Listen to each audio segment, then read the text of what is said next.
कपड़े और धन। टॉम कैंटी का जन्म लंदन में एक शरद ऋतु के दिन हुआ था। ये 1537 का समय था और कैंटी परिवार बहुत गरीब था। वे दूसरा बच्चा नहीं चाहते थे। एडवर्ड ट्यूडर का जन्म उसी दिन हुआ था, लेकिन वह राजा हेनरी अष्टम का बेटा था और उसका परिवार उसे बहुत चाहता था। पूरा इंग्लैंड भी उसे चाहता था। आखिरकार देश को एक राजकुमार मिला। ऊंचे नीचे, अमीर गरीब, इंग्लैंड के लोग खाते पीते, गाते नाचते थे। लोग केवल उस नन्हे राजकुमार के बारे में बात करते थे जो एक नर्म बिस्तर पर सोता था। महत्वपूर्ण राजा महाराजा और महिलाएं दिन रात उसकी निगरानी करते थे, लेकिन दूसरे बच्चे टॉम कैंटी के बारे में कोई बात नहीं हुई, जो कुछ मील दूर फटे पुराने कपड़ों में लेटा था। टॉम कैंटी का जन्म लंदन में एक शरद ऋतु के दिन हुआ था। एडवर्ड ट्यूडर का जन्म भी उसी दिन हुआ था। चलिए 9 साल आगे बढ़ते हैं।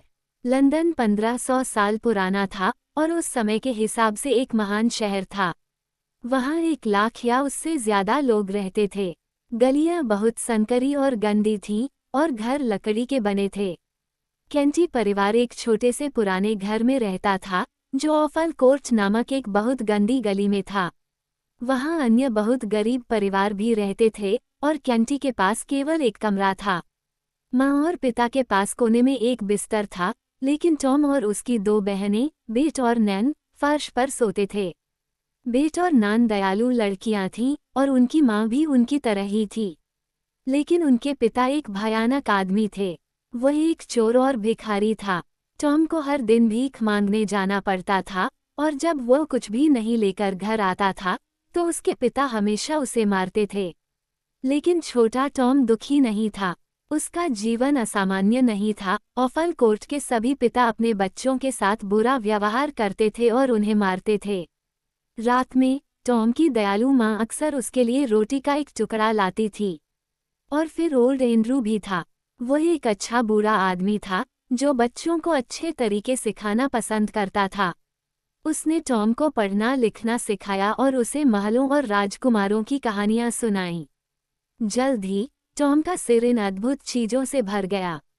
रात में वह अपने फटे पुराने कपड़ों में फर्श पर लेटा रहता था, थका हुआ और भूखा, लेकिन उसके सपनों में वो एक खूबसूरत महल में एक राजकुमार था। वो केवल एक चीज चाहता था, एक असली राजकुमार को देखने के लिए। वह सारा दिन इसी बारे में सोचता रहा और सारी रात इसी के सपने देखता रहा। एक सुबह टॉम भूखा उठा और सड़कों पर टहलने लगा। जल्दी वह घर से पहले से कहीं ज्यादा दूर निकल गया। उसने ऊपर देखा और अपने सामने एक शानदार इमारत देखी। ये वेस्टमिंस्टर के राजा का महल था। शायद अब मैं किसी राजकुमार को देखूंगा, उसने सोचा। सैनिक दरवाजे के सामने खड़े थे और लोग बाहर इंतजार कर रहे थे। वे सभी अपने राजा को देखना चाहते थे। बेचारा छोटा टॉम फटे पुराने कपड़े पहने हुए गेट की ओर आ रहा था। तभी उसने कुछ रोमांचक देखा। एक छोटा लड़का महल से बाहर आ रहा था। उसके चारों ओर नौकर थे और उसने अपने कपड़ों और टोपी पर सोने और जवाहरात पहने हुए थे। यह एक असली राजकुमार था। टॉम ने अपना चेहरा महल के द्वार पर रख दिया, लेकिन एक सैनिक ने उसे धक्का दे दिया जिससे उसकी बांह पर चोट लग गई। चले जाओ भिखारी, सिपाही चिल्लाया। भीड़ हंस पड़ी, लेकिन युवा राजकुमार देख रहा था। वह गेट की ओर भागा और उसका चेहरा गर्म और गुस्से से भरा हुआ था। उस लड़के को चोट मत पहुंचाओ, वह चिल्लाया। दरवाजा खोलो और उसे अंदर ले आओ। सैनिक ने द्वार खोला और राजा के पुत्र प्रिंस एडवर्ड ट्यूडर ने टॉम कैंटी से हाथ मिलाया। तुम भूखे लग रहे हो, प्रिंस एडवर्ड ने कहा। मेरे साथ आओ। एडवर्ड टॉम को महल के एक खूबसूरत कमरे में ले गया और अपने नौकरों से कहा कि वे उसके लिए खाना लेकर आएं। और कैसा खाना! ये बहुत बढ़िया था, बिल्कुल कहानियों में दिखाए जाने वाले खाने जैसा। एडवर्ड ने नौकरों को जाने को कहा और फिर वह टॉम की ओर मुड़ा। तुम्हारा नाम क्या है, लड़के? Tom Canty, sir. और तुम कहाँ रहते हो? Tom Canty. एक गरीब गली में, सर, जिसे ऑफल कोर्ट कहते हैं। क्या आपका कोई परिवार है? एडवर्ड ने पूछा। हाँ, सर, टॉम ने जवाब दिया। मेरी एक माँ और 2 बहनें हैं। और एक पिता भी, लेकिन वह मेरे लिए महत्वपूर्ण नहीं है, ऐसा कहने के लिए क्षमा करें। एडवर्ड ने पूछा, क्या वह तुम्हारे प्रति दयालु नहीं है? टॉम ने जवाब दिया, मुझे या किसी को भी नहीं, सर।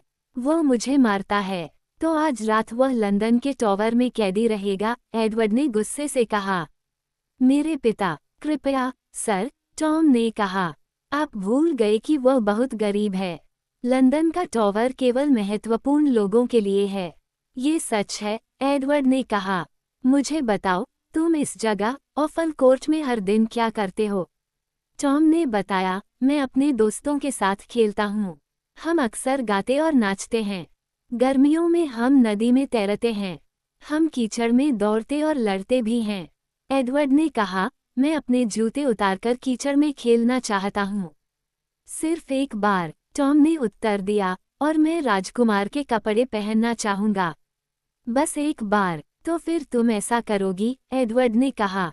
हम कपड़े बदल लेंगे। कुछ मिनट बाद, प्रिंस एडवर्ड फटे पुराने कपड़े पहने हुए थे और टॉम ने प्रिंस के कपड़े पहने हुए थे। वे खड़े होकर खुद को बड़े शीशे में देखने लगे और यह कितना अजीब था। वे बिल्कुल एक जैसे दिख रहे थे। एडवर्ड हंसा, हमारे बाल, आंखें और चेहरा एक जैसे हैं। यहाँ तक कि हमारी आवाज़ भी एक जैसी है। वह टॉम की ओर देखकर मुस्कुराया। कौन जानता है कि तुम राजकुमार नहीं हो? 5। उन्होंने खुद को बड़े आईने में देखा और यह कितना अजीब था। वे बिल्कुल एक जैसे दिख रहे थे। अध्याय 2, पागल राजकुमार। महल के अंदर, टॉम राजकुमार के कमरे में इंतजार कर रहा था। पहले तो उसे मजा आया। उसने खुद को आईने में देखा, राजकुमार की तलवार पकड़े हुए। वो कमरे में मौजूद हर खूबसूरत कुर्सी पर बैठा। लेकिन आधे घंटे के बाद, टॉम को चिंता होने लगी। अगर कोई मुझे इन कपड़ों में यहाँ पा ले तो क्या होगा? टॉम ने सोचा, राजकुमार यहाँ स्पष्टीकरण देने के लिए नहीं है। वे मुझे इसके लिए मृत्युदंड देंगे। तभी दरवाजा खुला और एक नौकर ने कहा, लेडी जेन ग्रे। क्या हुआ, मेरे राजकुमार? एडवर्ड की चचेरी बहन ने पूछा जब वो कमरे में आई और उसने टॉम का चिंतित चेहरा देखा। मैं कोई राजकुमार नहीं हूँ, उसने कहा। मैं तो बस ऑफल कोर्ट का एक गरीब टॉम कैंटी हूँ, एक भिखारी लड़का। कृपया मुझसे नाराज न हो।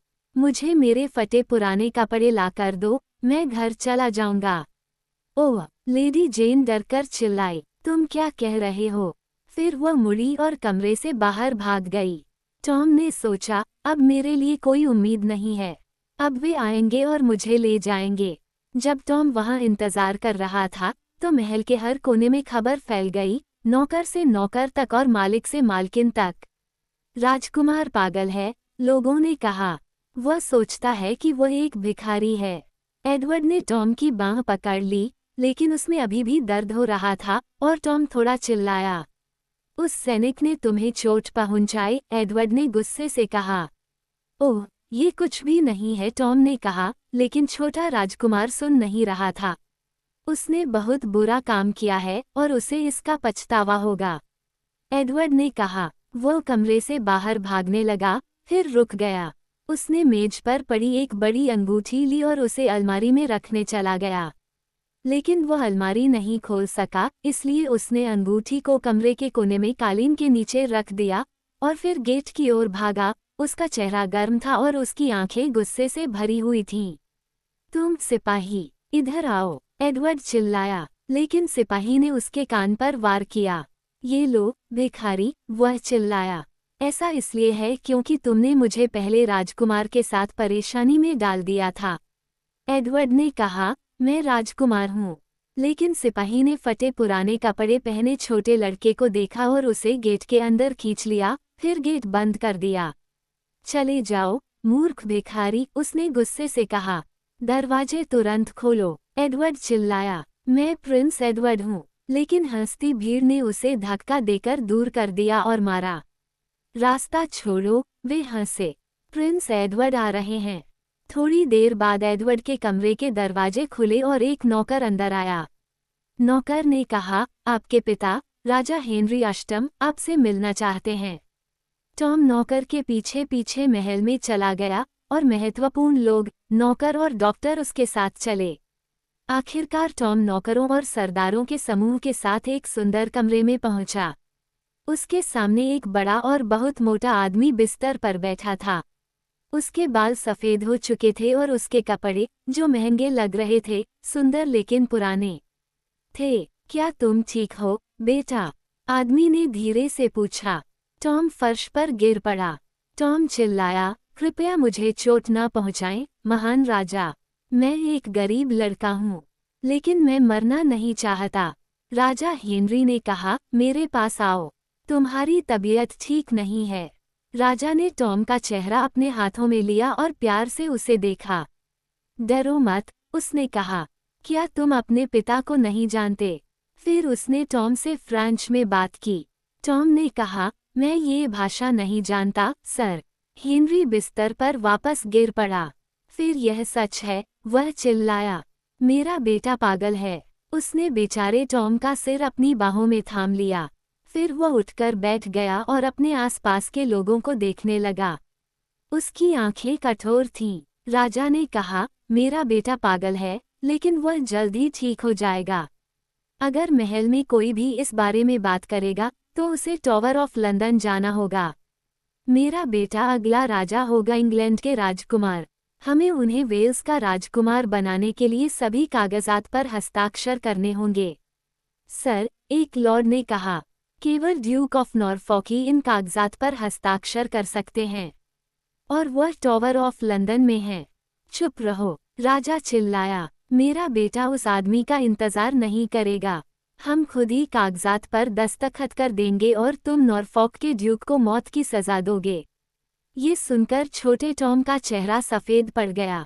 आप मेरे साथ बहुत अच्छे हैं, सर, उसने कहा। लेकिन मैं नहीं चाहता कि कोई भी मर जाए। राजा ने कहा, मेरे राजकुमार, इन बातों की चिंता मत करो। अब अपने कमरे में जाओ और जब तुम ठीक हो जाओ तो वापस आ जाओ। जब नौकर टॉम को वापस उसके कमरे में ले गए, तो वह धीरे धीरे चलने लगा। उसने उदास होकर सोचा कि यह उसके सपनों का महल नहीं है, ये सोने से बनी जेल है। ठीक 1 बजे के बाद नौकरों ने टॉम को कपड़े पहनाए और उसे एक खूबसूरत कमरे में ले गए। कमरे में एक बहुत बड़ी मेज और एक कुर्सी थी। मेज पर रखी प्लेटें और सभी चीजें सोने की थीं और कमरे में चारों तरफ नौकर थे। सभी नौकर जानते थे कि राजकुमार की तबीयत उस दिन ठीक नहीं थी, इसलिए जब उसने अपनी उंगलियों से खाना खाया तो वे हैरान नहीं हुए। और जब उसने मेज पर रखी सब्जियों को देखा और पूछा, ये क्या है? क्या मैं इन्हें खा सकता हूँ? तो कोई भी मुस्कुराया नहीं। भोजन के बाद उन्होंने कहा, हमारे गरीब राजकुमार, उस दिन दोपहर को राजा हेनरी अष्टम एक बुरे सपने के बाद जागे। हर दिन मेरी हालत खराब होती जा रही है, उसने सोचा। मैं जल्द ही मर जाऊंगा, लेकिन नॉरफॉक के ड्यूक को मुझसे पहले मरना होगा। उसकी आंखों में एक भयानक भाव था। जब उनके एक महत्वपूर्ण सरदार हर्टफोर्ड आए तो उन्होंने कहा, कल नॉरफॉक को फांसी पर चढ़ा दो। ग्रेट सील ले आओ, फिर मैं कागजात पर हस्ताक्षर कर सकता हूँ और उसे मौत के घाट उतार सकता हूँ। लॉर्ड हर्टफोर्ड ने फर्श की ओर देखा। आपको याद है, सर? उन्होंने धीरे से कहा, आपने 2 दिन पहले प्रिंस एडवर्ड को ग्रेट सील दी थी। हाँ, मैंने किया था, अब मुझे याद आ गया है। आजकल मैं बहुत सी चीजें भूल जाता हूँ। अच्छा, जाओ और तुरंत ले आओ, राजा ने जवाब दिया। जल्दी करो, जल्दी करो। लॉर्ड हर्टफोर्ड जल्दी से एडवर्ड के कमरे में पहुंचे, लेकिन जल्द ही बिना मुहर के वापस आ गए। सर, हर्टफोर्ड ने राजा से कहा, मुझे बहुत खेद है, लेकिन राजकुमार को मुहर याद नहीं है। क्या मैं नौकरों से कहूं कि वे उसके कमरे में देखें? नहीं, बेचारे लड़के की चिंता मत करो, राजा ने उदास होकर कहा और वह अपने बिस्तर पर लेट गया। उस रात गिल्डहॉल में राजकुमार के लिए एक महत्वपूर्ण शाही भोज था। 7 बजे नौकर टॉम को कपड़े पहनाने आए। 9 बजे तक महल के सामने नदी पर 50 शाही नावें थीं। उन पर सोने और चांदी की सजावट थी। महल के बगीचों में रोशनी जल रही थी और टैम्स नदी के किनारे हजारों लंदनवासी अपने राजकुमार की प्रतीक्षा कर रहे थे। धीरे धीरे बड़े बड़े राजा और रानियां महल के दरवाजे से होकर अपनी नावों की ओर चल पड़े। तुरही की आवाज आई, फिर एक पुकार, राजकुमार एडवर्ड के लिए रास्ता बनाओ। टॉम के आते ही भीड़ चिल्लाने लगी। उसने सफेद, चांदी, सोने और जवाहरात का कोट पहना हुआ था। लेडी जेन ग्रे और राजकुमार की बहन, राजकुमारी एलिजाबेथ, नौकरों को पीछे छोड़ते हुए धीरे धीरे उनके साथ साथ चलकर उनकी नाव तक पहुंची। धीमी आवाज में संगीत बजता हुआ नावें नदी में आगे बढ़ रही थीं। उनकी रोशनी पानी पर रत्नों की तरह थी। राजकुमारी एलिजाबेथ और लेडी जेन के लिए टेम्स के किनारे ये यात्रा कुछ खास नहीं थी, लेकिन ऑफल कोर्ट में फतेहाल कपड़ों में जन्मे टॉम के लिए यह एक अलग दुनिया थी। जब नावें आईं तो टॉम, राजकुमारी एलिजाबेथ और लेडी जेन घोड़ों पर सवार होकर गिल्डहॉल पहुंचे और भोज की मेजों पर अपनी सीटों पर बैठ गए। लॉर्ड्स और लेडीज अपनी कुर्सियों के पीछे खड़े होकर मदद करने का इंतजार कर रहे थे और कमरे में मौजूद हर कोई उन्हें देख रहा था। जब लॉर्ड हर्टफोर्ड ने टॉम के कान में धीरे से बात की तो वह खड़ा हो गया और सोने के प्याले से पीने लगा। तुरंत भोज शुरू हो गया। अध्याय 3, ऑफल कोर्ट। चलो अब वापस चलते हैं उस सुबह की ओर और बेचारे छोटे राजकुमार एडवर्ड की ओर। महल के बाहर जो भीड़ उस पर हंस रही थी, उसने उसे धक्का दिया, मारा और वह जल्द ही अपने घर से मीलों दूर चला गया। जब वह आखिरकार अकेला था तो उसने चारों ओर देखा। मैं इस जगह को नहीं जानता, उसने खुद से कहा। एडवर्ड के पास जूते नहीं थे और उसके पैरों में कट भी थे। वह रुका और अपने जूते धोए, फिर चलने लगा। वह पूरे दिन पैदल चलता रहा। उसे भूख और ठंड लग रही थी। उसके चेहरे और हाथों पर खून लगा हुआ था। अंधेरा होने लगा था। मुझे ऑफल कोर्ट ढूंढना ही होगा, एडवर्ड ने खुद से कहा। अगर मैं टॉम के परिवार को ढूंढ पाया तो वे मुझे महल में ले जाएंगे। वे सैनिकों को समझाएंगे कि मैं उनका बेटा नहीं हूँ। वे उन्हें बताएंगे कि मैं प्रिंस एडवर्ड हूँ। उसी समय एक बड़े आदमी ने पीछे से उसका हाथ पकड़ लिया और चिल्लाया, तुम यहाँ हो। वह एक कठोर, बदसूरत आदमी था और उसने फटे पुराने कपड़े पहने हुए थे। तुम पैसे तो नहीं लाए हो, है न? आदमी बोला। घर पहुंचते ही मैं तुम्हें पीटूंगा। एडवर्ड ने उस आदमी के गुस्से भरे चेहरे को देखा और चिल्लाया, तुम उसके पिता हो। मैं तुम्हारा पिता हूँ, जॉन कैंटी चिल्लाया। एडवर्ड ने कहा, मैं इसके लिए बहुत थक गया हूँ। मुझे राजा के पास ले चलो, मेरे पिता, और तुम अमीर हो जाओगे। क्या तुम पागल हो? कैंटी चिल्लाया और उसने एडवर्ड की बाँह पकड़ी और उसे एक संकरी गली से नीचे खींचकर ऑफल कोर्ट में ले गया। एडवर्ड लड़ता रहा, लेकिन जॉन कैंटी उससे कहीं ज्यादा ताकतवर था। बंद करो, आखिरकार कैंटी चिल्लाया और उसने राजकुमार को मारने के लिए एक बड़ी, भारी छड़ी उठाई। अचानक एक बूढ़े आदमी ने कैंटी की बाँह पकड़ ली। क्या तुम मुझे रोकने की कोशिश कर रहे हो? कैंटी ने उस आदमी पर चिल्लाया। उसने अपनी छड़ी से उसके सिर पर जोर से वार किया और वह आदमी कीचड़ में गिर गया। कुछ मिनट बाद एडवर्ड और जॉन कैंटी के कमरे में थे। वहां बहुत ज्यादा रोशनी नहीं थी और यह एक छोटी, गंदी जगह थी। कमरे के एक कोने में 2 लड़कियां और एक महिला थीं। तो अब कैंटी ने एडवर्ड से कहा, अपना असली नाम बताओ, नहीं तो तुम्हें पछताना पड़ेगा। छोटे राजकुमार ने कहा, मुझे बोलने के लिए मत कहो, और उसका चेहरा लाल और गुस्से से भरा हुआ था। मैं राजकुमार एडवर्ड हूँ। कैंटी हंसा, लेकिन उसकी आंखें ठंडी और कठोर थीं। महिला एडवर्ड के पास दौड़ी। मेरे बेचारे लड़के, वह चिल्लाए, तुमने राजकुमारों के बारे में बहुत सारी कहानियां पढ़ी हैं। राजकुमार ने उसके चेहरे की ओर देखा और धीरे से कहा, तुम्हारा बेटा ठीक है और वह पागल नहीं है। अच्छी महिला, मुझे महल में ले चलो और राजा उसे तुम्हारे पास ले आएगा। ये सुनते ही जॉन कैंटी ने एडवर्ड की पीठ पर जोरदार वार किया और वह मिसेज कैंटी की बाहों में गिर गया। उसने खुद को लड़के और जॉन कैंटी के बीच से हटाने की कोशिश की, लेकिन एडवर्ड ने खुद को खींच लिया। एडवर्ड ने उससे कहा, उसे मत रोको, नहीं तो वह तुम्हें भी मार देगा। उस रात बाद में एडवर्ड जमीन पर पड़ा रहा, उसे बहुत दर्द हो रहा था। टॉम की माँ ने धीरे से उसके बालों को छुआ और रो पड़ी। मेरे पिता राजा इसके लिए आपको धन्यवाद देंगे, एडवर्ड ने उससे कहा। जब उसने ये सुना तो टॉम की माँ और जोर से रोने लगी। एडवर्ड जल्द ही सो गया, लेकिन टॉम की माँ अपने बिस्तर पर चिंता में पड़ी रही। वह मेरे टॉम जैसा दिखता है, लेकिन उसमें कुछ अलग है, उसने सोचा। मैं कैसे जान सकती हूँ कि वो वास्तव में मेरा बेटा है? और फिर उसे एक बात याद आई। जब टॉम को आश्चर्य होता था, तो वह हमेशा अपने हाथ अपनी आंखों के सामने रख लेता था। मैं लड़के को आश्चर्यचकित करूंगी, उसने सोचा, और देखूंगी क्या होता है। टॉम की माँ ने एडवर्ड को छुआ और वह अचानक जाग गया और अपने चारों ओर देखने लगा। लेकिन उसने अपने हाथ नहीं हिलाए। उस रात उसने उसे 3 बार जगाया, लेकिन उसके हाथ कभी नहीं हिले। पागल लोग चीजें भूल सकते हैं, उसने सोचा, लेकिन क्या उनके हाथ भूल सकते हैं? केंटिस कुछ ही घंटों के लिए सो पाए। उस रात बाद में एक आदमी ने उनके दरवाजे पर दस्तक दी। यह क्या है? जॉन कैंटी गुस्से से चिल्लाया। तुमने बूढ़े एंड्रू को सड़क पर मारा। दरवाजे के बाहर से एक आवाज आई, और अब वह मर रहा है। केंटी का चेहरा सफेद पड़ गया। हमें ये घर छोड़ना होगा, उसने अपने परिवार पर चिल्लाया। उठो और भागो। 5 मिनट बाद केंटी परिवार और एडवर्ड लंदन की सड़कों पर अपनी जान बचाने के लिए भाग रहे थे। हम उस घर में वापस नहीं जा सकते, जॉन केंटी ने उन पर चिल्लाते हुए कहा। कभी नहीं। केंटी ने एडवर्ड की बांह पकड़ी और उसे अपने साथ खींच लिया। सड़कें अंधेरी थीं, लेकिन जब वे टेम्स पर पहुंचे तो हर जगह लोग और रोशनी थी।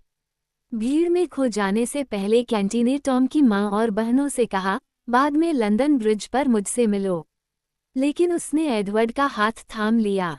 एडवर्ड ने सोचा, लोग और रोशनी मेरे भोज के लिए वहाँ हैं, लेकिन मेरे बिना भोज कैसे हो सकता है? तब उसे समझ में आया, टॉम कैंटी भोज में था। टॉम कैंटी उसकी जगह ले रहा था। तभी एक आदमी उनके पास आया और एक पल के लिए कैंटी ने एडवर्ड का हाथ छोड़ दिया। एडवर्ड तुरंत भीड़ के बीच से भाग गया और बच निकला। मैं गिल्डहॉल जाऊंगा और सबको उस भिखारी के बारे में बताऊंगा, एडवर्ड ने खुद से कहा। वह इसके लिए मर जाएगा। अध्याय 4। अच्छा सिपाही। अब तक आधी रात हो चुकी थी और गिल्डहॉल के अंदर में नाच रहा था। वहां दुनिया भर के कपड़े पहने हुए लोग थे। टॉम ने पीले रूसी कोट पहने हुए राजाओं, मोरक्कन हरे रंग की महिलाओं और लाल और सुनहरे रंग की तुर्की नर्तकियों को देखा। उसके लिए सब कुछ एक अद्भुत सपने जैसा था। लेकिन जब वह अंदर रंग बिरंगे नृत्य को देख रहा था, तो असली छोटा राजकुमार गिल्डहॉल के गेट के बाहर फटे पुराने कपड़ों में खड़ा था। मुझे अंदर आने दो, वह चिल्लाया। मैं प्रिंस एडवर्ड हूँ। बाहर खड़ी भीड़ को ये देखकर बहुत मजा आया और वे उस अजीब लड़के को देखने के लिए उसके करीब आ गए। अब मेरी बात सुनो, कुत्तों, राजकुमार ने आंखों में आंसू भर कर कहा। मैं राजकुमार एडवर्ड हूँ। राजकुमार हो या न हो, तुम एक बहादुर लड़के हो, एक आवाज चिल्लाई। और अब तुम्हारा एक दोस्त है। मैं माइल्स हेंडन हूँ। एक लंबा, मजबूत आदमी भीड़ के बीच से निकलकर एडवर्ड के बगल में खड़ा हो गया। उसने सैनिकों की पोशाक पहन रखी थी और उसके पास एक तलवार थी। उसे मार डालो, किसी ने चिल्लाया और तुरंत भीड़ ने उसे धक्का दे दिया। लेकिन माइल्स हेंडन ने अपनी तलवार निकाली और बेतहाशा लड़ाई लड़ी। लोग इधर उधर गिरे, लेकिन भीड़ मजबूत थी। जब एक अधिकारी चिल्लाया, राजा के घोड़ों के लिए रास्ता बनाओ, सैनिक सीधे भीड़ के बीच से होते हुए गिल्डहॉल के गेट तक पहुंच गए। सभी लोग घोड़ों से उतरकर भागे और माइल्स हेंडन ने राजकुमार को अपनी बाहों में उठा लिया। वे जल्द ही बहुत दूर निकल गए। गिल्डहॉल के अंदर संगीत और नृत्य के शोर के ऊपर तुरही की आवाज सुनाई दी और एकाएक सभी लोग चुप हो गए। एक अधिकारी चिल्लाया, राजा मर गया। कुछ देर तक सब चुपचाप खड़े रहे। फिर सबने टॉम की तरफ देखा। आखिर में एक जोरदार चीख पुकार मची, राजा अमर रहें। सभी चिल्ला उठे। टॉम की नज़र भीड़ पर घूम रही थी। सैकड़ों चेहरे उसे देख रहे थे। उसके लोग उसे बोलते हुए सुनना चाहते थे। उसने हर्टफोर्ड से धीरे से कहा, अगर मैं लोगों से कुछ करने को कहूँ, तो क्या वे ऐसा करेंगे? बेशक, सर, हर्टफोर्ड ने जवाब दिया। अब आप राजा हैं। आपका वचन ही कानून है। टॉम ने ऊंची और मजबूत आवाज में कहा। जब तक मैं राजा हूँ तब तक कोई खून खराबा नहीं होगा। लंदन के टॉवर पर जाओ और सैनिकों से कहो, राजा ने कहा है कि नॉरफॉक का ड्यूक नहीं मरेगा। कमरे में चारों ओर जोरदार चीखें गूंज रही थीं। अब और खून खराबा नहीं। इंग्लैंड के राजा एडवर्ड छठे अमर रहें। अध्याय 5। राजा अमर रहें। फिर वे गिल्डहॉल के बाहर भीड़ से मुक्त हो गए। माइल्स और एडवर्ड सड़कों से होते हुए नदी तक भागे। लंदन ब्रिज पर और भी भीड़ थी और बेचारे एडवर्ड ने एक साथ हजारों लोगों की आवाज़ों से यह खबर सुनी, राजा हेनरी मर गया है। उसकी आंखों में आंसू आ गए। ज्यादातर लोग राजा हेनरी से डरते थे, लेकिन वह एडवर्ड के लिए एक दयालु और प्यार करने वाला पिता था। कुछ सेकंड के लिए एडवर्ड को दुनिया में बिल्कुल अकेला महसूस हुआ। फिर उसने राजा एडवर्ड छठे अमर रहें के नारे सुने। मैं अब राजा हूँ, उसने सोचा, और यह अजीब और अद्भुत लगा। माइल्स एडवर्ड को एक सराय में ले जा रहा था, जहां उसे एक कमरा मिला था, लेकिन जब वे सड़क पार करके सराय की ओर बढ़े तो जॉन कैंटी ने उन्हें बाहर रोक दिया। तुम मुझसे फिर कभी नहीं बच पाओगे, उसने एडवर्ड को पकड़ते हुए कहा। मैं तुम्हें बहुत जोर से मारूंगा। अपने हाथ उससे हटा लो, माइल्स चिल्लाया। वह लड़का तुम्हारे लिए क्या है? कैंटी ने गुस्से से जवाब दिया, इससे तुम्हारा कोई लेना देना नहीं है, लेकिन वह मेरा बेटा है। ये सच नहीं है, एडवर्ड चिल्लाया। मैं उसके साथ जाने से पहले ही मर जाऊंगा। माइल्स ने अपना हाथ अपनी तलवार पर रख दिया। पिता हो या न हो, आप लड़के को नहीं छू सकते, उसने कहा। नहीं तो आपको बहुत पछताना पड़ेगा। कैंटी गुस्से से चिल्लाते हुए भीड़ में चली गई और माइल्स एडवर्ड को सराय में ले गया। माइल्स के कमरे में छोटा राजा बिस्तर पर गिर गया। सुबह के 3 बज रहे थे और वह थका हुआ था।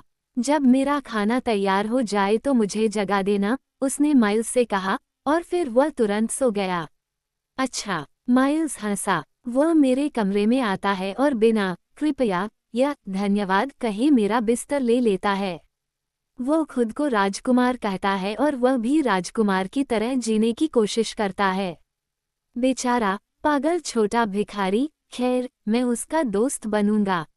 मैं पहले से ही उसे पसंद करता हूँ, और जिस तरह से वह बात करता है वह भी मज़ेदार है। मैं उसे सिखाऊंगा और उस पर नज़र रखूंगा। जब एडवर्ड की नींद खुली तो उसने देखा कि मेज पर खाना रखा हुआ था और वह बैठकर खाने लगा। मेरे लिए पानी लाओ, उसने कहा।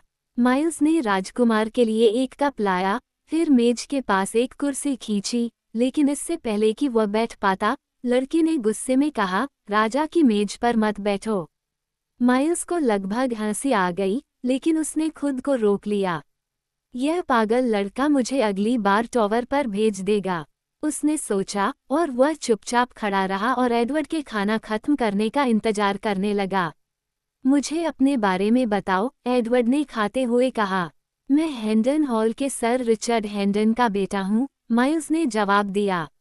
10 साल पहले मैं फ्रांस गया था राजा की सेना में लड़ने के लिए, लेकिन वहाँ मैं एक कैदी बन गया। कुछ महीने पहले मैं एक फ्रांसीसी जेल से भाग गया। मैं अभी इंग्लैंड वापस आया हूँ और अब मैं अपने परिवार से मिलने के लिए हैंडन हॉल जा रहा हूँ। एडवर्ड ने कहा, तुम जल्द ही अपने परिवार से मिलोगे, लेकिन मैं अपने पिता को फिर कभी नहीं देख पाऊंगा। उसकी आंखों में आंसू थे। फिर उसने माइल्स को राजकुमार के रूप में अपने जीवन के बारे में बताया और बताया कि कैसे एक भिखारी ने उसकी जगह ले ली। वह पागल है, लेकिन वह एक अच्छी कहानी बताता है, माइल्स ने सोचा। एडवर्ड ने बात करना बंद कर दिया और माइल्स की ओर देखा। कल रात तुमने इंग्लैंड के राजा को बचाया, उसने कहा। तुमने मेरे साथ अच्छा व्यवहार किया है और अब मैं तुम्हारे लिए कुछ करूंगा। तुम क्या चाहोगे? माइल्स मुस्कुराया। वो एक पागल लड़के से क्या मांग सकता था? फिर उसे कुछ सूझा। वो खड़े खड़े थक गया था। उन्होंने कहा, कृपया श्रीमान, क्या मैं राजा के साथ एक ही कमरे में बैठ सकता हूँ? एडवर्ड ने कहा, बैठिए सर माइल्स हैंडन। आज से आप सर माइल्स हैंडन होंगे और आप राजा के साथ एक ही कमरे में बैठेंगे।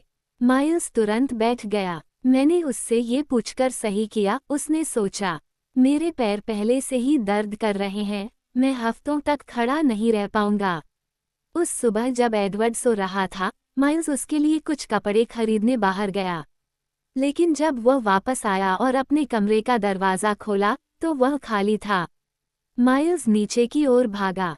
एक लड़का आपके लिए एक नोट लाया है, सर, एक नौकर ने माइल्स से कहा। वो एक लंबा लड़का था जिसके बाल काले थे, और मैंने वह नोट आपके दोस्त को दे दिया। उसमें लिखा था कि आप साउथवॉक में इंतजार कर रहे हैं। वे दोनों साथ साथ चले गए। मैंने कोई नोट नहीं लिखा, बेवकूफ आदमी, माइल्स चिल्लाया। क्या लड़का अकेला था? नौकर ने एक क्षण सोचा। वह अकेला ही आया था, साहब, लेकिन जब वे बाहर निकले तो एक और आदमी उनके पीछे पीछे आया। ये वही बदसूरत बदमाश है जो सराय के बाहर इंतजार कर रहा था, माइल्स चिल्लाया। मेरे बेचारे पागल छोटे लड़के, मैं तुम्हें ढूंढ लूंगा। अध्याय 6। एक दयालु राजा। फिर टॉम उसी सुबह उठा। उसने 1 मिनट के लिए सोचा कि वह फिर से घर पर है। फिर उसने देखा कि उसके बिस्तर के चारों ओर लॉर्ड्स और नौकर खड़े हैं, और वह जानता था कि वह अभी भी एक कैदी और एक राजा था। उन्होंने उसे कपड़े पहनाना शुरू कर दिया। एक बहुत ही महत्वपूर्ण लॉर्ड ने सेना के सबसे बड़े सैनिक को एक मोजा दिया। सैनिक ने इसे टावर ऑफ लंदन के एक महान अधिकारी को दिया। धीरे धीरे मोजा इंग्लैंड के महान और अच्छे लोगों के हाथों से गुजरा। अंत में एक नौकर ने सावधानी से टॉम के पैर में मोजा पहनाया। फिर दूसरे मोजे ने राजा के बिस्तर तक अपनी लंबी यात्रा शुरू की। जब टॉम को अंततः सुंदर बैंगनी कपड़े और टोपी पहना दी गई, तो एक नौकर ने शाही चेहरा धोया और दूसरे ने उसे सुखाया। उन्होंने नाश्ता किया और फिर उनके बड़े अधिकारी और नौकरों की एक छोटी सेना उन्हें ग्रेट हॉल में ले गई। वहां लॉर्ड हर्टफोर्ड के साथ उन्होंने इंग्लैंड के कामकाज को अपने सामने चलते देखा। लोग आते जाते रहे, लंबे लंबे पत्र पढ़ते रहे और महत्वपूर्ण कागजात लाते रहे, और बीच बीच में हर्टफोर्ड टॉम की बांह छूते और उसे कुछ हस्ताक्षर करने के लिए कहते। पैसों के बारे में खूब चर्चा हुई, और जब टॉम ने एक अधिकारी को ये कहते सुना कि राजा ने अपने 1200 नौकरों को वेतन नहीं दिया है, तो वह अचानक उठ बैठा।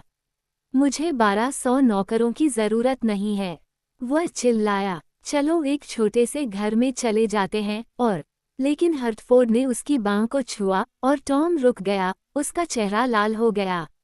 बेचारे टॉम ने मन ही मन सोचा, मैं बाहर खेतों में और धूप में रहना चाहता हूँ। वे मुझे यहाँ क्यों बंद कर रहे हैं और मुझे राजा क्यों बना रहे हैं? आखिरकार टॉम अपनी आंखें और नहीं खोल पाया और सो गया। एक बार सभी ने बात करना बंद कर दिया और कुछ मिनटों के लिए, जब युवा राजा सो रहा था, इंग्लैंड का कारोबार रुक गया। दिन बीतते गए और राजा होने का उबाऊ काम टॉम के ज्यादातर समय को ले गया। हर्टफोर्ड उसे बताता था कि उसे क्या करना है और क्या कहना है, और टॉम ने गलतियां न करने की कोशिश की। धीरे धीरे वो महल में ज्यादा सहज हो गया। उसे अभी भी थोड़ा कैदी जैसा महसूस होता था, लेकिन हर समय नहीं, और हर दिन राजा के अधिकारियों और नौकरों के साथ रहना उसके लिए आसान होता गया। राजा के रूप में टॉम के चौथे दिन, जब वह खिड़की से बाहर देख रहा था, तो उसने गेट के पास भीड़ देखी। वे चिल्ला रहे थे और गुस्से में थे, और टॉम को तुरंत दिलचस्पी हुई। लॉर्ड हर्टफोर्ड ने पूछा, क्या मैं वहां एक नौकर भेजूं? वह पता लगा सकता है कि यह सब क्या है। ओह हाँ, कृपया, टॉम ने उत्साह से कहा। कुछ सेकंड बाद नौकर कुछ अधिकारियों के साथ आया। वे एक आदमी को पकड़े हुए थे। नौकर ने कहा, भीड़ इस आदमी का पीछा कर रही थी, सर। वह टावर की ओर जा रहा है और सैनिक उसे कल मौत की सजा देंगे। मैं इस आदमी को जानता हूँ, टॉम ने सोचा। ये वही आदमी है जिसने नए साल की सुबह गाइल्सविट को बचाया था जब वह नदी में गिर गया था। तुम्हारा अपराध क्या है? टॉम ने कैदी से पूछा। वे कहते हैं कि मैंने एक बूढ़े आदमी को जहर देकर मार डाला, सर। एक अधिकारी ने बताया। वह इस्लिंगटन में एक बीमार व्यक्ति से मिलने के लिए एक घर में गया था, सर। और 1 घंटे बाद उस व्यक्ति की मौत हो गई। और क्या उन्हें मृत व्यक्ति के कमरे में जहर मिला या इस आदमी की जेब में? टॉम ने अधिकारी से पूछा। नहीं सर, तो हम नहीं जानते कि इस आदमी ने जहर खाया था या ये बूढ़ा आदमी वास्तव में जहर से मरा, टॉम ने गुस्से में कहा और फिर वह कैदी की ओर मुड़ा। तुम क्या कहते हो? उसने पूछा। मैं उस दिन इस्लिंगटन में नहीं था, उस आदमी ने कहा। मैं किसी की जान नहीं ले रहा था, मैं किसी की जान बचा रहा था। मैंने एक लड़के को बचाया जो नदी में गिर गया था। अपराध कब हुआ? टॉम ने एक अधिकारी से पूछा। नए साल की सुबह, सर। टॉम ने कैदी से कहा, उठो और जाओ। तुम आज़ाद हो। जब टॉम ने अधिकारियों की ओर रुख किया तो उसका चेहरा लाल था। आप इस आदमी को टॉवर पर क्यों भेज रहे थे? उसने पूछा। आपको कोई जहर नहीं मिला, इसलिए आपको नहीं पता कि उसने किसी को मारा है। वे कहते हैं कि हमारा राजा पागल है, कमरे में बैठे एक सरदार ने दूसरे सरदार से धीरे से कहा। लेकिन मुझे तो वो पागल नहीं लगता। अध्याय 7, चोरों का गिरोह। आइए हम कुछ दिन पीछे चलें और असली राजा एडवर्ड को देखें। एलएच वह साउथ वॉक में उस लंबे, काले बालों वाले लड़के के साथ था जो उसे सराय में लेने आया था, और वह सड़क के किनारे गुस्से में बैठा हुआ था। तुमने कहा था कि सर माइल्स हेंडन यहाँ हमारा इंतजार कर रहे हैं, उसने कहा। मैं यहाँ रुकूंगा और आगे नहीं चलूंगा। उसे मेरे पास आना ही होगा। वह नहीं कर सकता। उसे चोट लगी है, लड़के ने कहा। चोट लगी है? तुमने बताया क्यों नहीं? तो हमें तुरंत उसके पास जाना चाहिए, एडवर्ड ने कहा, और वह लड़के के पीछे पीछे सड़क पर चला गया और आखिरकार जंगल में पहुंच गया।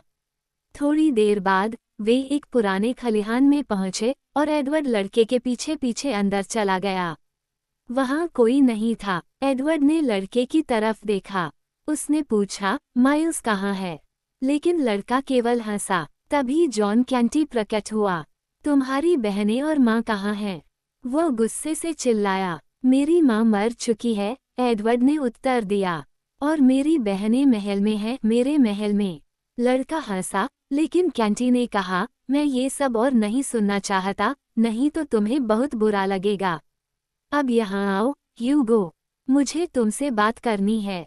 जॉन कैंटी जब लड़के से चुपचाप बात कर रहा था, एडवर्ड खलिहान के एक कोने में बैठा था। वह अपने पिता के बारे में उदास होकर सोच रहा था, और उनके साथ बिताए सुखद पलों को याद करके वह रोने लगा। जल्द ही थका हुआ, अकेला राजा सो गया। जब एडवर्ड उठा, तो अंधेरा था। खलिहान के दूसरे छोर पर आग जल रही थी, और वो उसके चारों ओर बैठे पुरुषों और महिलाओं को देख सकता था। उन्हें देखना भयानक था। कुछ के पास केवल एक हाथ, एक पैर या एक आंख थी, दूसरों के चेहरे पर जलन थी, और सभी गंदे थे और खलनायक की तरह दिख रहे थे। वे अपना खाना खत्म कर रहे थे, और अब वे हंसने, गाने और बात करने लगे। वे चोर, भिखारी और हत्यारे थे। एडवर्ड ने उनकी बातें सुनी और वे अपनी कहानियां बताने लगे।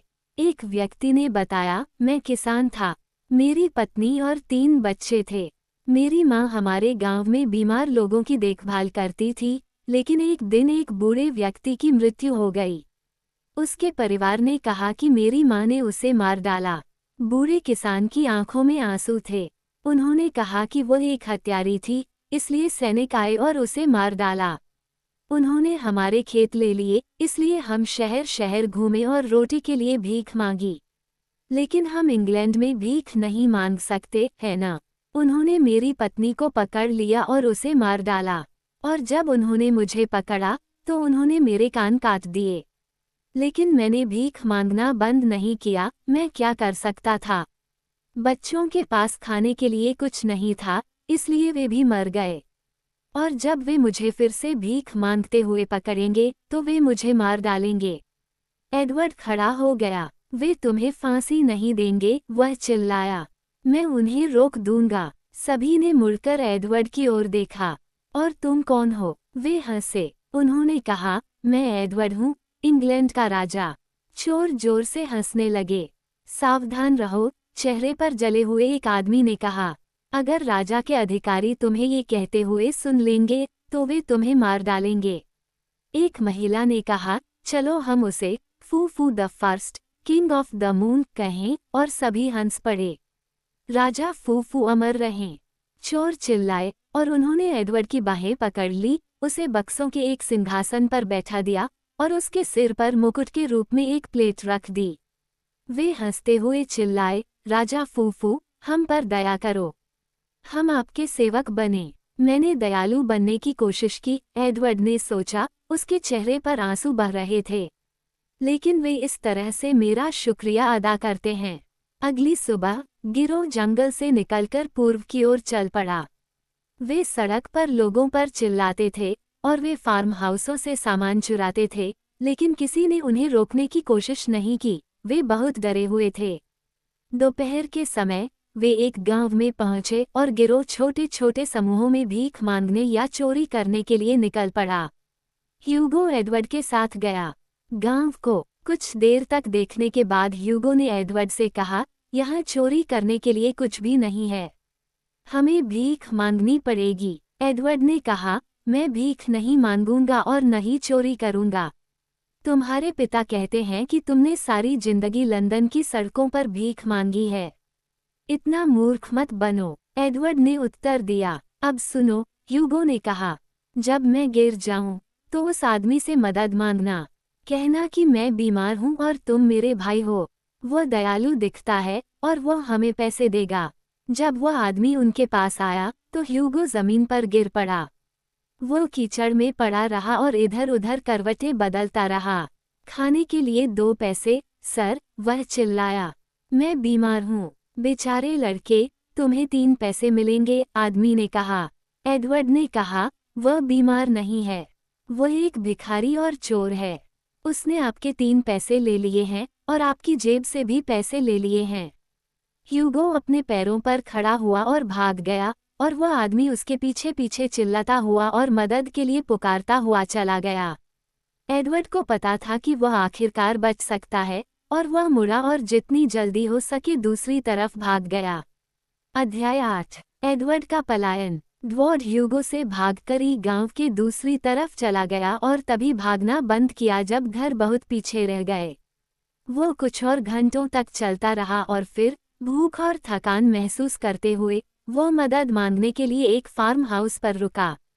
चले जाओ, भिखारी, किसान चिल्लाया जब उसने एडवर्ड के फटे पुराने कपड़े देखे। चले जाओ, नहीं तो हम कांस्टेबल को बुला लेंगे। एडवर्ड खेतों से होते हुए जंगल में चला गया। उसने सोचा कि वह जंगल से होकर जाएगा और एक रास्ता खोज लेगा, लेकिन वह जंगल में और भी गहराई में चला गया। वह चलता रहा और चलता रहा, लेकिन अंधेरा होने लगा और एडवर्ड डर गया। वह इस अंधेरे, सुनसान जंगल में रात नहीं बिताना चाहता था। वह कितना खुश हुआ जब आखिरकार उसे एक रोशनी दिखी और वह एक छोटे से पत्थर के घर के पास पहुंचा। वो खिड़की के पास गया, अंदर देखा और एक छोटा सा कमरा देखा जिसमें आग और एक बिस्तर था। फटे पुराने कपड़े पहने एक बूढ़ा आदमी आग के पास बैठा था और उसने ऊपर देखा और दरवाजे पर आ गया। अंदर आ जाओ, बाहर बहुत ठंड है, उसने कहा। तुम कौन हो? मैं राजा हूँ, एडवर्ड ने उत्तर दिया। बूढ़े आदमी ने कहा, अंदर आइए राजा, बैठ जाइए। बूढ़े आदमी ने आग पर लकड़ियां रखीं और एडवर्ड के लिए उसके पास एक कुर्सी ले आया। उसकी आंखें जंगली थीं और वह हर समय चुपचाप अपने आप से बातें करता रहता था। उसने एडवर्ड के पैरों पर लगे घाव धोए और फिर कुछ खाना बनाना शुरू किया। बूढ़े आदमी ने एडवर्ड को कुछ खाना दिया और फिर वह उसे दूसरे कमरे में ले गया और उसके लिए एक गर्म, आरामदायक बिस्तर बनाया। तो तुम राजा हो? उसने मुस्कुराते हुए कहा। किस देश के? इंग्लैंड के। मेरे पिता राजा हेनरी 8वें थे। आदमी का चेहरा काला पड़ गया और वह 1 मिनट तक स्थिर रहा। क्या तुम्हें पता है कि उसने मुझसे और दूसरों से मेरा घर छीन लिया है? उसने अंत में कहा, लेकिन कोई जवाब नहीं आया। जब बूढ़े आदमी ने एडवर्ड की तरफ देखा तो वह सो रहा था। बूढ़ा आदमी घर में इधर उधर घूमता रहा, इधर उधर कुछ ढूंढता रहा। कभी कभी वह सुनने के लिए रुक जाता और बिस्तर की तरफ देखता, हर समय चुपचाप अपने आप से बातें करता रहता। आखिरकार उसे वह मिल ही गया जिसकी उसे तलाश थी। यह एक पुराना चाकू था और वह आग के पास बैठकर उसे देखने लगा। तो यह उसके पिता ही थे जिन्होंने ये भयानक काम किए थे, उसने खुद से कहा। बूढ़े आदमी ने कुछ चिथड़े के टुकड़े लिए और धीरे धीरे, सावधानी से एडवर्ड को बिस्तर से बांध दिया। राजा हेनरी ने मेरा घर ले लिया, उसने खुद से कहा। अब मैं उनके बेटे को ले लूंगा। अगली सुबह जब एडवर्ड उठा तो वह हिल नहीं पा रहा था। उसने अपनी आंखें खोली और बूढ़े आदमी को देखा। वह हाथ में एक लंबा चाकू लिए बिस्तर पर बैठा था। बेचारे एडवर्ड ने अपने हाथ पैर छुड़ाने की कोशिश की, लेकिन वह उन्हें हिला नहीं सका। उसने चिल्लाने की कोशिश की, लेकिन उसके मुंह पर एक कपड़ा बंधा हुआ था। आदमी ने कहा, अब मरने का समय आ गया है, हेनरी के बेटे। फिर वह खड़ा हुआ और एडवर्ड के सिर के ऊपर चाकू रख दिया। उसी समय किसी ने दरवाज़ा खटखटाया। बूढ़े आदमी के हाथ से चाकू गिर गया और उसने कांपते हुए लड़के पर कुछ चिथड़े फेंक दिए। दरवाजा खोलो, बाहर से एक आवाज़ आई और एडवर्ड के कानों में यह आवाज़ संगीत की तरह गूंज रही थी। यह माइल्स की आवाज़ थी। मैं एक लड़के की तलाश में हूँ, माइल्स ने दरवाज़ा खोलते ही बूढ़े आदमी से कहा। एक गरीब लड़का फटे पुराने कपड़े पहने हुए। मुझे पता है कि वह जंगल के दूसरी तरफ खेत में गया था, यहाँ से ज्यादा दूर नहीं। एडवर्ड ने माइल्स को बुलाने की कोशिश की, लेकिन मुंह पर कपड़ा बंधा होने के कारण वह कोई आवाज नहीं निकाल सका। उसने बिस्तर से बंधे हुए कपड़े को खींचा, लेकिन वह उन्हें हिला नहीं सका। कल रात एक गरीब लड़का यहाँ आया था, बूढ़े आदमी ने माइल्स से कहा। मैंने उसे कुछ खाना दिया और फिर वह चला गया। वह उस तरफ गया। आओ मैं तुम्हें दिखाता हूँ। एडवर्ड ने दोनों पुरुषों के बाहर जाते समय उनकी बातें सुनी। जब वे चले गए तो उसकी सारी उम्मीदें खत्म हो गईं और उसके चेहरे पर आंसू बहने लगे। मेरा एकमात्र दोस्त चला गया है, एडवर्ड ने सोचा। बूढ़ा आदमी जल्द ही वापस आ जाएगा और तभी दरवाज़ा खुला। एडवर्ड ने अपनी आंखें बंद कर लीं। उसे लगा कि उसकी गर्दन पर चाकू लगा हुआ है और उसने फिर से अपनी आंखें खोलीं। लेकिन ये जॉन कैंटी और ह्यूगो थे। एडवर्ड उस पल उन दो खलनायकों को देखकर कितना खुश हुआ। 1 या 2 मिनट बाद उसके हाथ और पैर आज़ाद हो गए और कैंटी और ह्यूगो जंगल में उसके साथ भाग रहे थे। अध्याय 9, मांस चोर। और इस तरह एडवर्ड फिर से चोरों के गिरोह में शामिल हो गया। वो उनके लिए भीख नहीं मांगता था और न ही चोरी करता था, और हर दिन वह अपराध की इस भयानक जिंदगी से भागने की कोशिश करता था। रात को अपने सपनों में वह अपने महल में वापस आ जाता था। गिरोह के ज्यादातर लोग किंग फूफू के प्रति निर्दयी नहीं थे, लेकिन एडवर्ड पर नजर रखना ह्यूगो का काम था और ह्यूगो उसे पसंद नहीं करता था। ह्यूगो हमेशा छोटे राजा के लिए मुसीबत खड़ी करने का कोई न कोई तरीका ढूंढता रहता था। एक सुबह वो और एडवर्ड एक छोटे से शहर में गए और एक महिला के पास से गुजरे जो मांस का एक बड़ा थैला लेकर जा रही थी। ह्यूगो दौड़कर महिला के पीछे गया और बैग ले लिया, फिर उसे एडवर्ड की बाहों में डाल दिया। ले लो, वह चिल्लाया और भाग गया। एडवर्ड ने तुरंत बैग गिरा दिया, लेकिन महिला ने उसका हाथ पकड़ लिया। चोर, वह चिल्लाई। एडवर्ड ने कहा, अपने हाथ मुझसे हटा लो औरत। मैंने तुम्हारा बैग नहीं चुराया। लेकिन गुस्साए लोगों की भीड़ उसके चारों ओर खड़ी थी। हम तुम्हें सबक सिखाएंगे, एक बड़े आदमी ने लकड़ी का एक लंबा टुकड़ा अपने सिर के ऊपर उठाते हुए कहा। लेकिन तभी एक तलवार धीरे से उस आदमी की बांह पर आकर गिरी और एक आवाज आई, अच्छे लोगों, सावधानी से चलो। आइए इस बारे में निर्णय लेने के लिए न्यायाधीश से कहें, आपसे नहीं। लोगों का घेरा धीरे धीरे खुलने लगा। महिला ने एडवर्ड का हाथ छोड़ दिया और एडवर्ड खुशी खुशी तलवार लिए हुए आदमी के पास दौड़ा। माइल्स, वह चिल्लाया, तुमने मुझे फिर से बचा लिया। माइल्स मुस्कुराया और फिर धीरे से एडवर्ड से कहा, मेरी बात सुनो और कुछ मत कहो। जल्द ही एक कांस्टेबल वहां आया और माइल्स, एडवर्ड, महिला और भीड़ उसके पीछे पीछे अदालत में पहुंचे। क्या इस लड़के ने आपसे चोरी की है? जज ने महिला से पूछा, जब उस दोपहर शहर के न्यायालय कक्ष में समूह बैठा था। हाँ, सर, उसने जवाब दिया। उसने कुछ मांस चुराया था। और मांस का दाम कितना था? मैंने इसके लिए 40 पेंस का भुगतान किया। जज की आंखें काली पड़ गईं और माइल्स का चेहरा सफ़ेद पड़ गया। लेकिन बेचारा एडवर्ड, जो चोरी के बारे में देश के कानूनों को नहीं जानता था, चुपचाप इंतजार करता रहा। हमें छोड़ दो, जज ने कमरे में मौजूद दूसरे लोगों से कहा। फिर वह महिला की ओर मुड़ा। अच्छी महिला, उसने कहा, इस बेचारे लड़के ने सिर्फ इसलिए चोरी की क्योंकि वह भूखा था। लेकिन कानून कहता है कि अगर कोई चोर 13 पैसे से ज्यादा चुराता है तो मुझे उसे फांसी देनी चाहिए।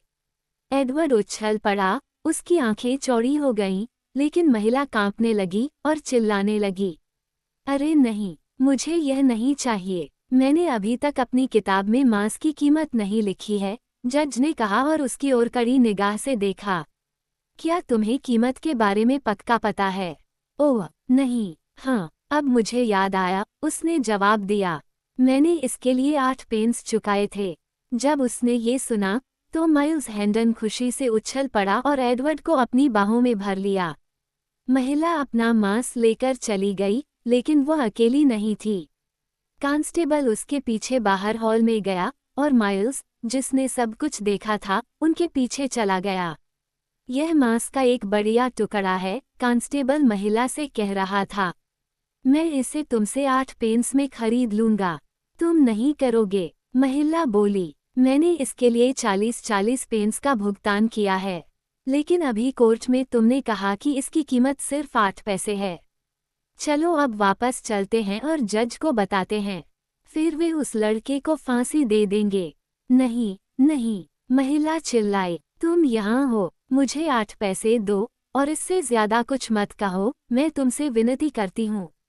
महिला ने मांस कांस्टेबल को दे दिया और रोते हुए चली गई, जबकि कांस्टेबल ने मांस को कुर्सी के पीछे छिपा दिया और फिर अदालत कक्ष में वापस चला गया।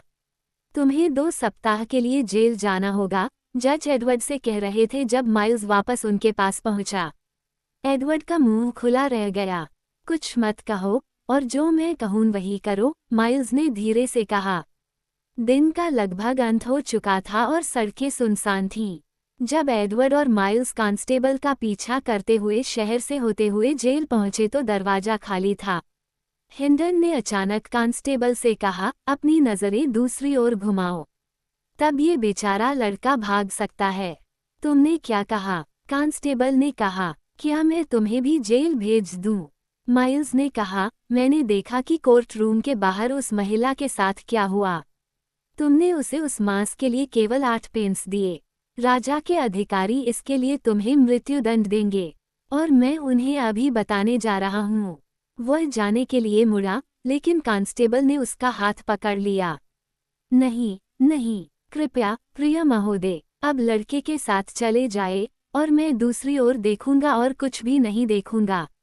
अच्छा, माइल्स ने कहा, और तुम उस औरत को उसका मांस वापस दोगे? हाँ, कांस्टेबल ने कहा। मत भूलना, माइल्स ने कहा, और वह और एडवर्ड मुड़कर सड़क से होते हुए शहर से बाहर भाग गए। दौड़ते समय वे पिछले कुछ दिनों के अपने रोमांचक अनुभवों के बारे में बात करते रहे।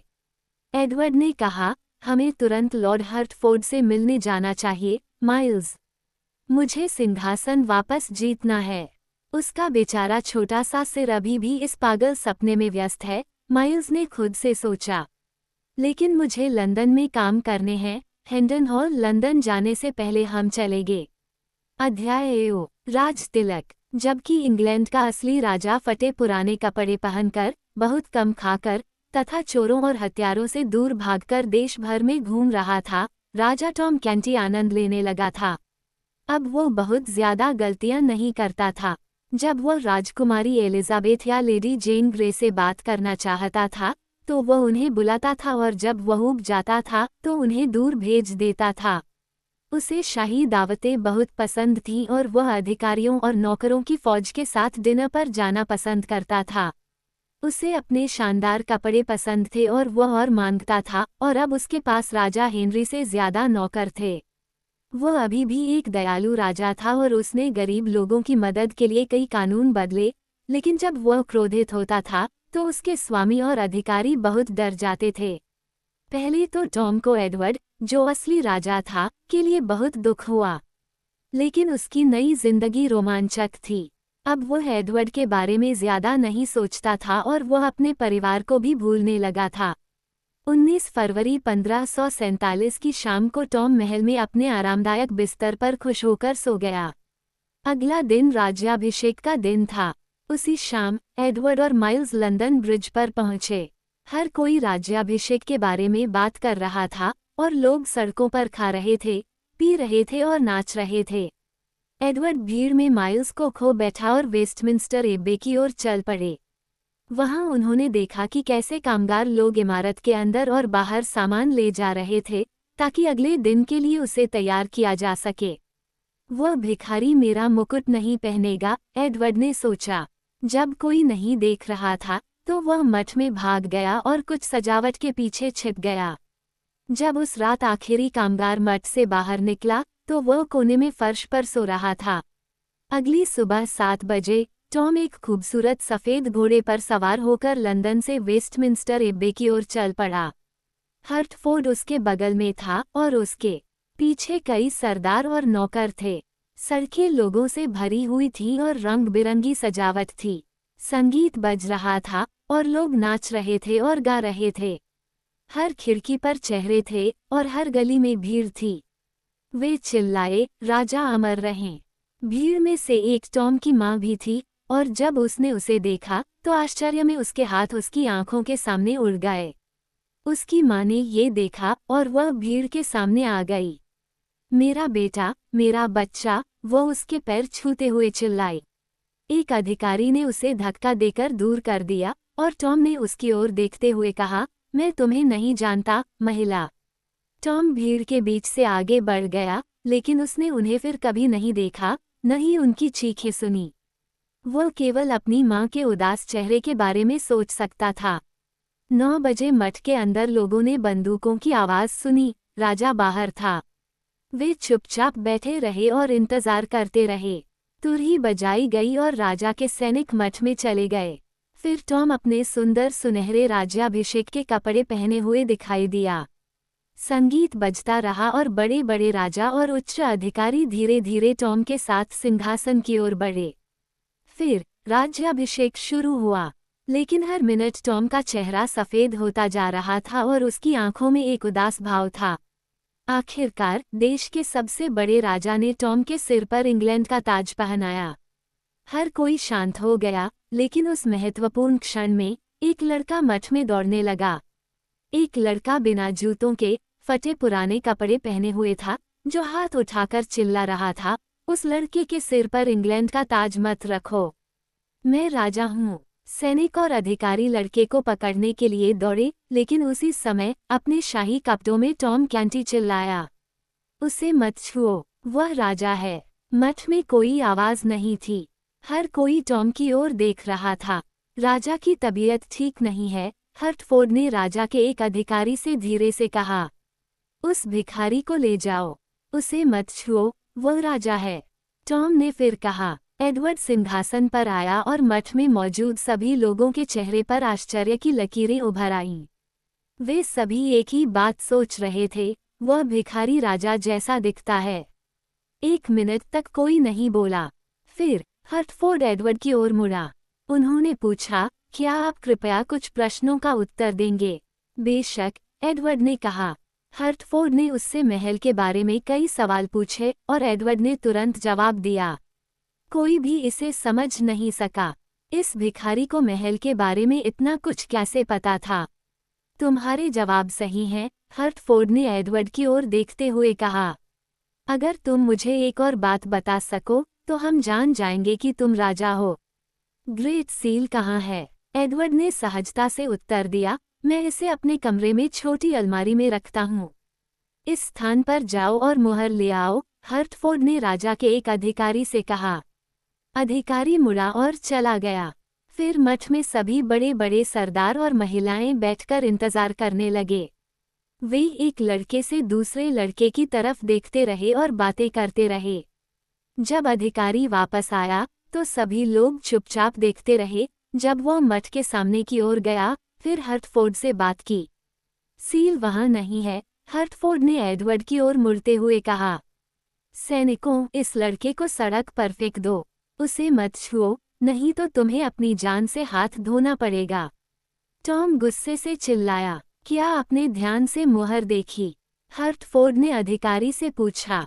वो बड़ी सोने की अंगूठी इंग्लैंड की गद्दी बदल सकती है। यह मुहर एक बड़ी सोने की अंगूठी है। टॉम चिल्लाया और अपने पैरों पर कूद पड़ा। अब मुझे पता है कि यह क्या है और यह कहाँ है। लेकिन मैंने इसे वहां नहीं रखा। वह एडवर्ड की ओर मुड़ा। क्या आपको याद है, सर, आपके कमरे में कपड़े बदलने के बाद आप गेट पर सिपाही से बात करने गए थे। लेकिन जाने से पहले आपने सील छिपा दी थी।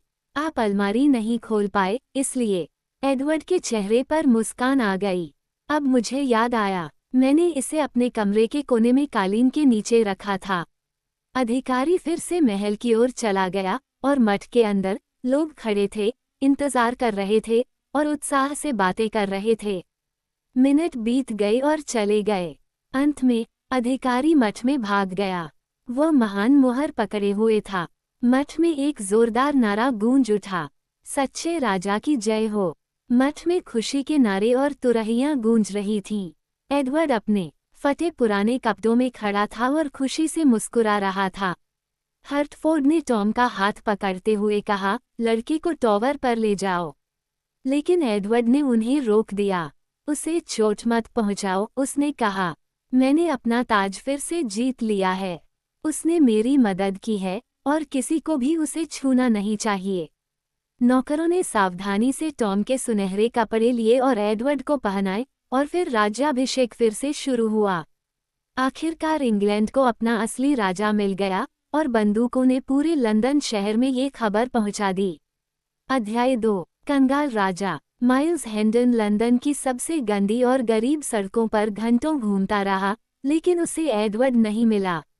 उसने टेम्स के किनारे कुछ देर आराम करने का फैसला किया, लेकिन जब उसने राज्याभिषेक की तोपों की आवाज सुनी तो वह सो गया। वह अगली सुबह तक नहीं उठा। जब वह उठा तो उसे बंदूकें याद आईं और उसने सोचा, मेरा बेचारा पागल लड़का महल में जाएगा। इसलिए वह उठ खड़ा हुआ और वहां चलने लगा। 11 बजे से ठीक पहले माइल्स महल में पहुंच गया।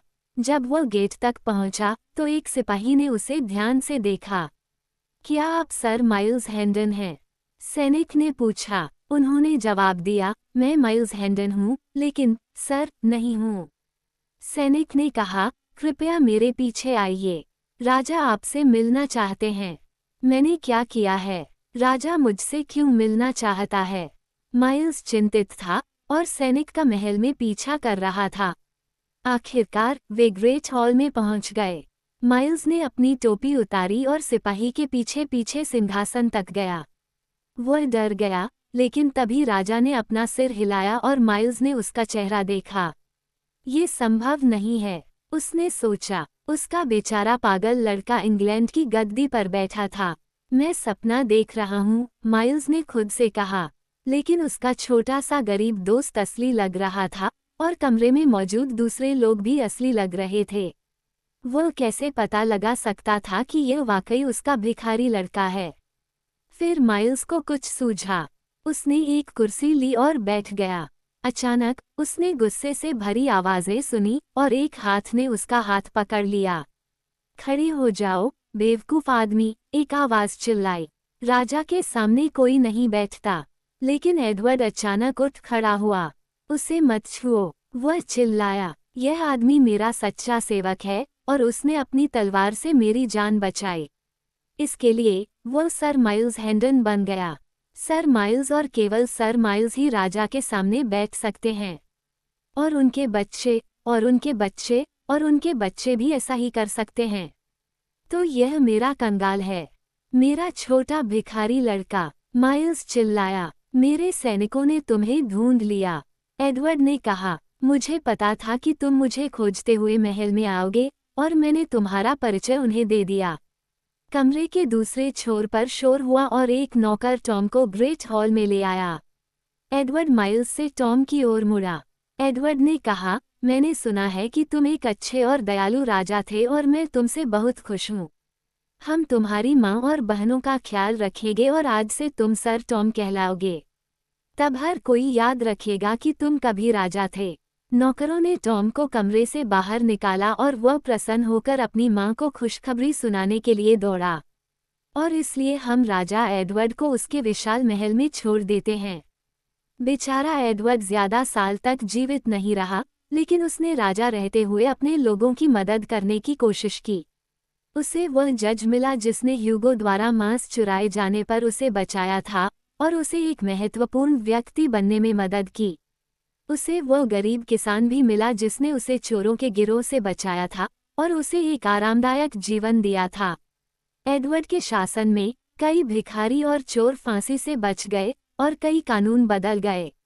एक से अधिक बार किसी महान व्यक्ति ने एडवर्ड से कहा, हमारे कानून पहले से ही गरीबों के प्रति दयालु हैं, सर।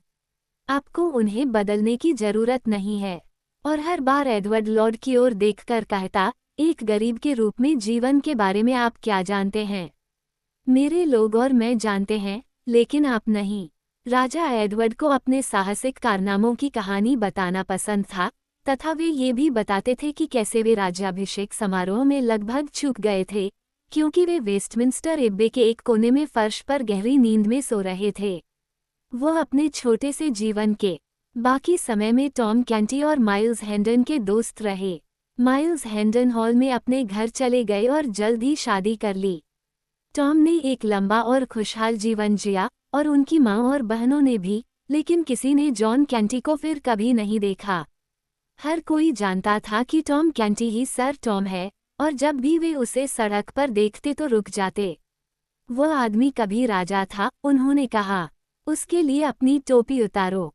उन्होंने कहा, वह आदमी कभी राजा था।